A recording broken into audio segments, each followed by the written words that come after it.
if you're going to speak against me, then use the same courage that it took for me to say those truths. Man to man, eye to eye, integrity and in truth. I've spent a lifetime earning the right to speak with the conviction about these truths that I speak. So if you want to tear that down, have the decency to come and say it directly to my face. And say it like a man.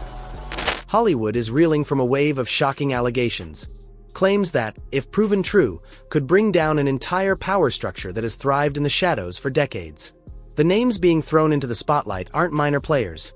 They're global icons. Diddy, the legendary music mogul, Jay-Z, Beyoncé, even NBA superstar LeBron James. But what's even more jaw-dropping is that the person bold enough to blow the whistle isn't some investigative journalist or anonymous victim. It's someone from within the machine, Oscar-nominated actor Terrence Howard. In a bombshell interview on Patrick Bet-David's podcast, Terrence didn't just drop a few shocking claims. He said he's been silent for too long, and now it's time for Hollywood to face the consequences. What makes his revelations even more disturbing is how they expose the secret networks, backroom parties, and off-the-record deals the public has never seen. Before he became a whistleblower willing to take on Hollywood's shadowy elite, Terrence Howard was one of the most sought-after actors of the 2000s. Born in 1969 in Chicago, Terrence quickly made a name for himself with his powerful on-screen presence and nuanced performances. He made a major splash with his lead role in Hustle and Flow, a film that earned him an Oscar nomination for Best Actor. Not long after, he appeared in Iron Man, the movie that kick-started the Marvel Cinematic Universe. But he walked away after just one film, even though it could have launched him into global superstardom. Rumors swirled that Terrence left Marvel over a pay dispute. But according to his later interviews, the story runs much deeper. Terrence didn't want to be controlled. He didn't want to trade his artistic integrity or personal principles just for the spotlight. He once said, "I could turn down millions just to hold on to one thing, my self-respect." That stance led many in the industry to label him as difficult and hard to work with. But for Terrence, his career would never come before his core values. That unflinching resolve got him both blacklisted by Hollywood and turned him into the only insider brave enough to speak out about what most only whisper behind closed doors. The story took a darker, more personal turn when Terrence Howard shared a disturbing encounter with Sean Combs, better known as Diddy. During his conversation with Patrick Bet-David, Terrence recounted a string of strange invitations from Diddy, initially framed as artistic collaborations. Diddy repeatedly asked him to come over to his house, claiming he wanted to learn acting and needed a coach. Did you ever have the opportunity where you got invited and you said no to it? Hell yeah. What was the consequences when you said no? Puffy invited me for weeks, asking me to come and teach him how to, wanted me to be his acting coach for a while. Go there and he's sitting around just looking. I'm like, okay, what's the material you want to work on? He's just looking at me. Then next thing you know, okay, hey, will you help me? I want to hear your music. So I come over there and I play the music. And he's sitting there, just looking at me, like waiting. Okay. So then my assistant was like, he wants to hang out with you next week. And I was like, for what? He's like, I think he's trying to fuck you. That's what my assistant said. And I was like, oh, okay. Now I get it. So now no more communication. Now you know to be hands off with somebody. A number of producers come in to make the approach, and you threaten to punch them in the mouth, or threaten to knock their head off for talking to you or looking at you like you're a woman. When you approach a real man about his masculinity, you're going to get a real reaction back. It's a difference when a guy walks in a room and when a man walks into a room. And a man don't take the same things that a guy will accept. So always be the man in the room.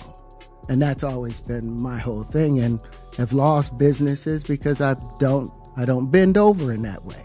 I don't compromise. I don't play gay roles. I don't kiss a man. I don't do that shit because the man card means everything. Once Terrence realized the intent behind those invitations, he immediately cut all contact. There were no confrontations, no public accusations. He just walked away, quietly but decisively. Yet behind that silence was a bitter disillusionment with an industry he had given so much to. When you walk into a room like a real man, you're not gonna let yourself be treated like an object, he said. They picked the wrong one to try. But this wasn't just about turning down an inappropriate advance. It became a symbol of defiance within an industry where power is often wielded to manipulate, to coerce, and to make people bow their heads. Terrence didn't bow. And from that moment on, he realized Hollywood wasn't a place built on respect. It was a battlefield where you had to fight just to hold on to your own humanity. Terrence didn't stop at telling a personal story. He went further, calling out a brutal reality. Behind the glitter of Hollywood lies a system of control, where fame, money, and sex are used as tools to dominate young talent. According to Terrence, if you refuse to play the game, you get blacklisted. You lose the big contracts. And worse, you get labeled as difficult. That's why so many people stay silent, why they lower their heads and trade dignity for airtime. You gotta take drugs. You're going through so much shit to try and deal with life. You are literally, it's an unhealthy space. And so eventually you're going to go too far, you know? Who knows what happened to Philip? Who knows what he had to do in order to get to where he was at? There's a lot of things that people do that end up sitting and they can't get over it. And they got to keep getting high, hoping to get it out of their head, you know? But when you lose your man card, that's the only thing I can think of. You lose your damn man card. What is that? What do you mean by that? You give up your ability, your right to being a man. A man don't take it, a man gives it. So when you give up that man card, you don't get that back. Are you saying what I think you're saying? No, I'm saying what I'm saying. You don't get that back. You come into this world as a man one time.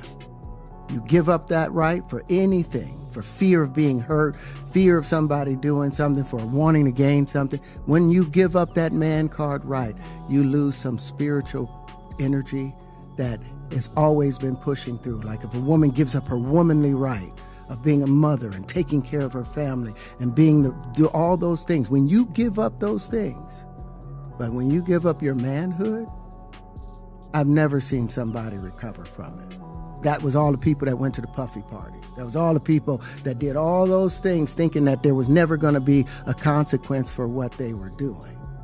Got punked out and pimped out by some greater desire. You shouldn't have a greater desire than being a man. So I believe that's a big problem with a lot of the actors out there because they get fluid. And next thing you know, once you go fluid, it's gone. You don't have any foundation to pull yourself back from. So maintain your man card. Terrence didn't name specific individuals behind the curtain, but he alluded to a secretive network, a web of producers, record executives, directors, and media moguls. He referred to it as the Hollywood gay mafia, not to target anyone's orientation, but to describe a shadowy regime of dominance that acts like a cartel, protecting its own and punishing betrayal. In his words, those who choose to trade their bodies for success might gain financial power, but they'll never find peace of mind. You can have the Oscar, the luxury cars, the mansions, but your soul won't be intact. What sent shockwaves through the industry was when Terrence mentioned Justin Bieber and Usher as examples. Artists he believes are still suffering deep psychological trauma from things they experienced in their past. According to him, these young stars have struggled with addiction, depression, and mental health issues not simply because of the pressures of fame, but because of memories they can't erase. These weren't baseless accusations thrown out for attention. They came from someone who had been on the inside, who had seen things firsthand, who had once been approached and chose not to comply. Terrence's tone wasn't angry or sensational. He spoke with the exhaustion of someone who once believed silence would bring peace. But Hollywood doesn't spare the silent. It only rewards obedience. And that, he said, was when he knew he had to speak out. So you see some guys struggling with that. You see Bieber struggling with that. You see some of these guys struggling with that. They can't get it out of their head. They can't get it out of their head. The things that they did, no matter how they did it, whether they were drunk or high or whatever, you gave up your man card. You need therapy. And that's the thing that hurts them the most. And so they end up on drugs, end up every way to try and get rid of any principles there are. And that's what the business does. And the women that trade their bodies to go and get the role, they get to the point where they have their Oscar, they have their money, but they don't have their dream. They don't have the soul that they started with. So it's like achieving don't mean anything. If I get all the Nobel Prizes from doing all of this, but in the process I have to trade out all of my integrity to do it so that they can stay in place, what benefit is that if I lose my integrity? You got to go in as a principal. And what we were brought in here as men. We produce 1,500 sperm per heartbeat for a reason, because the aggression is necessary. You don't trade that in, no matter what. After the explosive revelations about his personal experience and the indirect accusations pointed at Diddy and a hidden power network, the most unexpected twist came with a new lawsuit that surfaced shortly after Terrence's interview. The names dragged into the spiraling scandal shocked everyone: Jay-Z, Beyoncé, even LeBron James. Though the claims in the lawsuit are still being verified and no formal conclusions have been made by the courts, Sean Diddy Combs is facing new accusations of human trafficking as he awaits his federal trial. In a civil case filed in Florida April 1st, Joseph Manzaro alleges, according to court documents obtained by E! News, that he was drugged, transported against his will, and sexually maimed as a victim of a coercive and organized criminal enterprise facilitated by Combs and others back in 2015, and names celebs such as Beyoncé, Jay-Z, and LeBron James as witnesses in the lawsuit. In his filing, Manzaro says the alleged events took place in April 2015. He states that he lost consciousness after feeling a, quote, greasy substance resembling Vaseline as he opened the front door to his home, after which he says he was transported to another residence, where an associate of Combs allegedly told him that the music mogul wanted him brought to a freak-off event. Manzaro alleges in the suit he was secretly transferred to the music producer's home through a concealed tunnel allegedly connected to Gloria Estefan and Emilio Estefan's Miami property. He alleges that upon regaining partial consciousness, he found himself inside a large party area upon information and belief that it was a birthday party for Combs' then 17-year-old son Christian Combs. There he was allegedly forced to appear in a penis mask. The lawsuit states, Jay-Z and Beyoncé Knowles Carter were seated in the room, and upon seeing Manzaro, Beyoncé Knowles Carter asked, "What's this? What's this all about? Why is this half-naked white man with a penis mask standing here in front of me?" Manzaro alleges in the lawsuit that he was then forcibly paraded through multiple rooms filled with people who were jeering and taunting him. High-profile individuals, including Jacob Arabo, Jay-Z, Gloria Estefan, LeBron James, and Beyoncé Knowles Carter, are identified as witnesses due to their presence or knowledge of the events surrounding the freak-off orchestrated by defendant Diddy. Wow. And freak-off, of course, is something that we've heard many times before, both in Combs' criminal case and other civil cases, to describe these prolonged sexual episodes, usually with sex workers. But Manzaro is suing Sean Combs. He is suing a man named Eric Mejias. He is suing Brendan Paul, who's been described in another lawsuit as Sean Combs' drug mule, Emilio Estefan, who is married to pop superstar Gloria Estefan, and Adria English, who filed her own lawsuit against Sean Combs, claiming she too was a victim of sex trafficking. By the way, it's interesting he's not suing these other celebrities that I mentioned, like Jay-Z and Beyoncé and Gloria Estefan, possibly because he doesn't believe their alleged liability amounted to a civil claim, but seems to want to call them as witnesses at a trial, although I have to imagine they will do everything in their power to quash any subpoena should this case progress. The document alone ignited a firestorm of controversy. According to leaked legal files circulating in U.S. media, Jay-Z and Beyoncé are suspected of having financial ties or investment partnerships with funds directly linked to Diddy. Some of those transactions are alleged to be connected to murky parties, events where young talents were invited to participate in ways that raised serious questions. These suspicions aren't enough to label them as accomplices, but they've cast major doubt on their true roles in what now appears to be a deeply complex power network. LeBron James, long considered a model figure in the world of sports, was pulled into the controversy when a photo from 2017 resurfaced. It showed him attending a lavish yacht party alongside Diddy. According to anonymous sources on Reddit and various behind-the-scenes forums, that party was described as an underground screening event for the entertainment industry, attended by producers, young artists, and high-level music executives. No one directly accused LeBron of any wrongdoing, but his presence in that environment was enough to spark public concern. On social media, people began asking, did LeBron know what kind of party he was at? Or was he just another high-profile guest used to legitimize the scene? The situation quickly spiraled into chaos. What started as the testimony of one insider had erupted into a tidal wave threatening the images of celebrities once thought untouchable. With no clear legal resolution yet, public opinion fractured.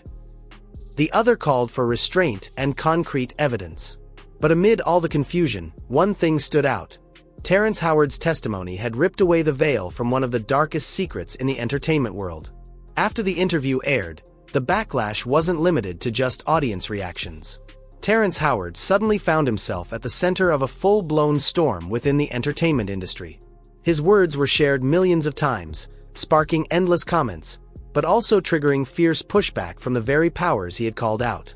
Not long after the clip went viral, Terrence revealed that he began receiving threats, not through the press or in public, but in a style all too familiar to Hollywood. Strange phone calls, anonymous messages, cryptic warnings like, "You should be careful about what you say."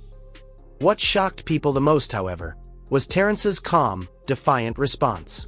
In a video posted to his personal page, he didn't backpedal or apologize.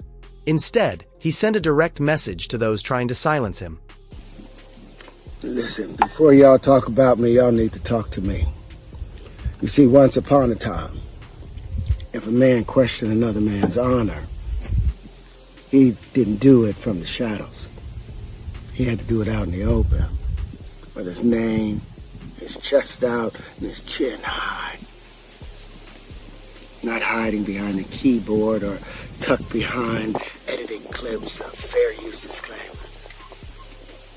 You see, citing Section 107 of the Copyright Act does not give you free rein to defame, misrepresent, or harm another's reputation. Fair use is not a shield for character assassination.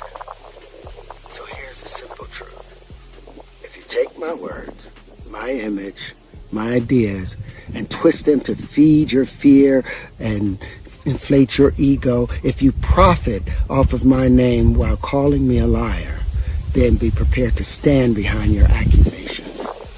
At this point, the backlash Terrence faced wasn't just coming from powerful individuals. He was also up against the skepticism of the public. Some viewers began to question his motives, wondering if he had some hidden agenda behind his revelations. But what quickly silenced the doubt was the consistency, clarity, and raw honesty in everything he said. Terrence didn't speak with rage. He spoke like someone who had been holding it in for far too long, like a witness with nothing left to lose. And that's what gave his words so much weight. As the media frenzy began to settle, what remained, beneath all the accusations, threats, and polarized reactions, was one massive question. Is Terrence Howard telling the truth, or is he just stirring the pot? And if what he's saying is true, then how much of the entertainment industry has been built on shadows the public has never seen? This wasn't just another scandal. This was one man taking on an entire system. By speaking out, Terrence wasn't just exposing the dark side of the powerful. He was challenging the very definition of success in the entertainment world. What did you have to give up to get where you are? Fame, integrity, your soul. Terrence's revelations sparked more than just headlines. They lit the fuse for a cultural awakening on social media. The hashtag Justice for Terrence began trending across Twitter, TikTok, and Instagram. The same online communities that once rallied behind hashtag #MeToo and hashtag Time's Up now turned their focus to a story that, while initially isolated, carried the power to shake the foundations of an industry long left unquestioned. Independent journalists, attorneys, even former artists, many of whom had stayed silent for years, began leaving anonymous comments, sharing hidden stories, or giving off-the-record interviews to alternative media outlets. The air was shifting. What started as one man's testimony was quickly becoming a movement.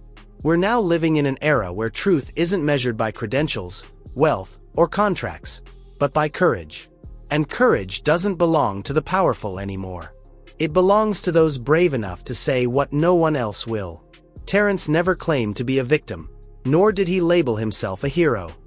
He simply said, "I've been quiet long enough." In the end, when the spotlight fades and the shock begins to wear off, what's left isn't just a list of names. It's a deeper, more unsettling truth, that Hollywood, once revered as a sanctuary of creativity, might also be the breeding ground for some of the darkest realities we've refused to confront. And maybe what Terrence Howard is doing isn't just exposing something, but igniting something. That fire isn't meant to burn anyone down. It's meant to illuminate, to shine into the corners we've ignored, onto the paths we've avoided, and into truths that have been buried for far too long. Terrence's bravery reminds us that silence is never neutral. In a system where evil is protected by power, every honest word becomes an act of rebellion. And now it's your turn, the person watching this video, to ask yourself, do you believe him? What do you think is really happening behind the glitter of award shows, million-view music videos, and picture-perfect red carpet smiles? Are you ready to question what mainstream media won't? Drop your thoughts in the comments. Share this video if you believe the truth shouldn't be buried in silence. And if you want to follow this quiet revolution, where justice is reclaimed by those who've lived it, hit that subscribe button. Because we're just getting started. Hollywood's had enough fairy tales. Maybe it's time we told a true story.